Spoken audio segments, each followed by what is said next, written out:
কিছু কিছু ক্ষেত্রে বেশ কিছু কেন্দ্রে পোলিং এজেন্ট ঢুকতে দেওয়া হয়নি বলে আমাদের কাছে রিপোর্ট এসছে, এবং কোথাও কোথাও পোলিং এজেন্টকে বের করে দেওয়া হয়েছে বলে আমরা রিপোর্ট পেয়েছি। এরপর আমরা দেখব ভোট কাস্টিংয়ের ক্ষেত্রে বড় ধরনের অনিয়ম আমাদের চোখে পড়েনি। ভোট গণনার ক্ষেত্রে কিছু অবজারভেশন আমরা পেয়েছি। সেখানে দেখা গেছে কোনো কোনো সেন্টারে ভোট গুনতে অনেক সময় ব্যয় করা হয়েছে, ফলাফল প্রকাশ করতে গিয়ে অনেক সময় নষ্ট করা হয়েছে। এর ফলে জনমনে এক ধরনের নেগেটিভ রিয়াকশন তৈরি হয়েছে বলে আমরা জানতে পেরেছি, যে এত সময় কেন লাগছে, এই প্রশ্নগুলো তৈরি হয়েছে। এবং আমরা দেখছি যে কোনো কোনো ক্ষেত্রে এটি প্রকাশিত হয়েছে, আমাদের নিজস্ব অবজারভেশনও বের হয়ে এসছে, যে কোনো কোনো ক্ষেত্রে রেজাল্ট শিটের উপরে ঘষা মাজা করা হয়েছে, এবং সেটা আমরা আমাদের ছবিও পেয়েছি, আমরা দেখতে পাচ্ছেন আপনারা যে কাটাকাটি করা হয়েছে রেজাল্ট শিটের উপরে। তো এটি কোনোভাবেই কাঙ্ক্ষিত না, কাম্য না। এই বিষয়টি আমরা বেশ তীব্র অবজারভেশন আমরা এখানে উপস্থাপন করছি। যেমন ধরুন নওগাঁ একটি ব্যাপার ঘটেছে যেটা খুবই আনএক্সপেক্টেড এবং নির্বাচনকে প্রশ্নবিদ্ধ করার জন্য যথেষ্ট। সেটি হচ্ছে বেশ অসঙ্গতি পাওয়া গেছে। এই নওগাঁর একটা কেন্দ্রে মোট ভোটার ছিল 2578 জন, কিন্তু যে সিট তাতে যোগফল দাঁড়ায় 3384 জন, অর্থাৎ ভোটারের চেয়ে ভোটিং কাউন্ট বেশি। তো এটি তো আমরা দেখেছি শেখ হাসিনা নির্বাচনের মতো হয়ে গেছে, এই ক্ষেত্রে অন্তত দেখতে পাচ্ছি আমরা। বেশি হয়নি, এবার বেশি হয়ে গেছে।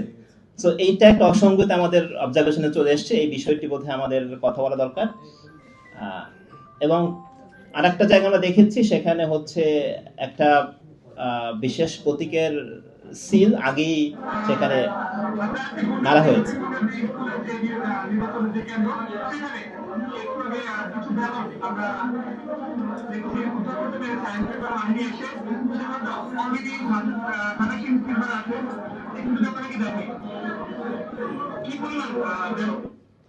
তো এই চিত্রটি আমরা পেয়েছি, যেটা আনএক্সপেক্টেড ছিল।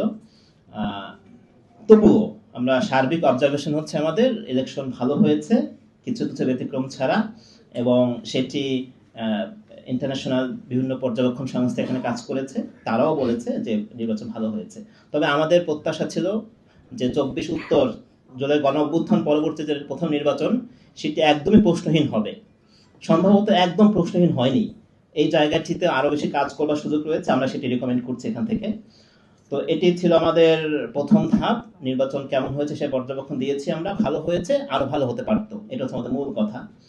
এখন আমাদের দ্বিতীয় পর্বে ঢুকছি আমরা, সেখানে আমরা দেখব নির্বাচন পরবর্তীতে সহিংসতা হয়েছে। এটি বেশ অ্যালার্মিং, এটি আমাদের মূল ফোকাস, যে ভোটের পরে আমরা যা দেখছি এটি আমাদের উদ্বেগের কারণ আমাদের জন্য। সেখানে আমরা দেখছি যে আমরা 3 দিনের ডেটা নিয়ে আজকে এখানে উপস্থাপন করছি, এখনো চলছে এই ঘটনাগুলো। আমরা 3 দিন নিয়েছি, 12 অর্থাৎ যেদিন ভোট হয়েছে, তারপরে 2 দিন 13 এবং 14 ফেব্রুয়ারি, এই 3 দিনের ডেটা উপস্থাপন করছি আমরা। এই ডেটাগুলো আমরা পেয়েছি আমাদের ইডব্লিউ এর নিজস্ব যে মনিটর রয়েছেন সারা দেশে, তাদের পাঠানো তথ্য, এবং এর পাশাপাশি মূলধারা গণমাধ্যমে যে তথ্যগুলো প্রকাশিত হয়েছে, দুটো সমন্বয়ে আমরা কথা বলছি। তবে এটি বেশ ইম্পর্টেন্ট এটি বলা যে মূলধারা গণমাধ্যম কিন্তু এই সহিংসতা সবটুকু তথ্য উপস্থাপন করছে না। আমরা যে মাঠ পর্যায়ে যে পর্যবেক্ষণ পেয়েছি সেটি মূলধারার চেয়ে অনেক বেশি, গণমাধ্যম যেগুলো এসে তার চেয়ে অনেক বেশি। আমাদের নিজস্ব তত্ত্বাবধানে পরিচালিত যে মনিটর রয়েছেন, তাদের পাঠানো তথ্য অনুসারে এখন পর্যন্ত এই 3 দিনে আমরা 210টি সহিংসতার ঘটনা নথিভুক্ত করতে পেরেছি।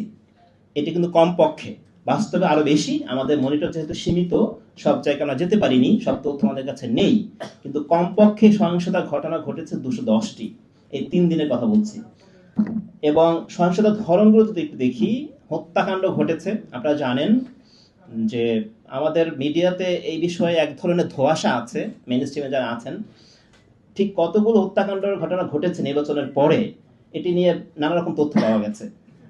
বাংলাদেশে কোনো কোনো মিডিয়া বলছে 2 জন, কোনো কোনো মিডিয়াতে 3 জন বলা হয়েছে, কোনো কোনো মিডিয়া বলছেই না।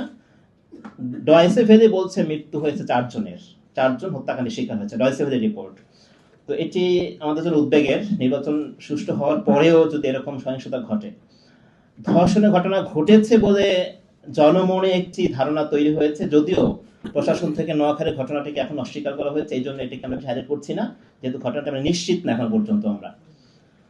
এরপরে আমরা দেখব শারীরিক হামলা হয়েছে সবচেয়ে বেশি, বেশ অ্যাসল্টের ঘটনা ঘটে গেছে এই 3 দিনে। আমরা অগ্নিসংযোগের ঘটনাও দেখেছি, বাড়িতে আগুন লাগানো হয়েছে, বিভিন্ন ব্যবসা প্রতিষ্ঠানে আগুন দেওয়া হয়েছে। এরপরে নারী নির্যাতনের ঘটনা টুকটাক ঘটেছে, এটা আমরা দেখেছি। বাড়িঘর, অফিস এবং চেম্বার, কোনো ডাক্তার যেহেতু সে ভিন্ন প্রতীকে ভোট দিয়েছে, এই কারণে তার ডাক্তারের চেম্বারও হামলা করা হয়েছে। আমরা দেখেছি হুমকি দেওয়া হয়েছে বেশ কিছু ক্ষেত্রে, জমি দখলও করা হয়েছে, জাস্ট ক্ষমতার পালা বদলের পরেই জমি দখলের একটি পায়তারা আমরা দেখতে পাচ্ছি। লুটপাট তো করা হয়েছে বিভিন্ন জায়গায়।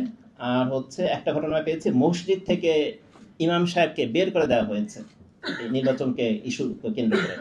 তো এইগুলো হচ্ছে মোটা দাগে আমাদের ক্যাটাগরি, যে কোন কোন ক্ষেত্রে সহিংসতার ঘটনা ঘটেছে। এখন আমরা একটু দেখতে চাইবো এর পার্সেন্টেজ কেমন, কোন ঘটনা বেশি ঘটেছে, কোন ঘটনাটা কম ঘটেছে। সেখানে দেখছি আমরা শারীরিক হামলা যেটা হয়েছে সবচেয়ে বেশি, এটি টোটাল 210টি ঘটনার মধ্যে সবচেয়ে বেশি ঘটেছে শারীরিক হামলা, 53%। এরপরে আমরা দেখছি বাড়িঘর, অফিস, চেম্বারে হামলার কথা বলেছি, সেটি 14% ঘটনা ঘটেছে এরকম। হুমকি দেওয়া হয়েছে 13%-এর ক্ষেত্রে।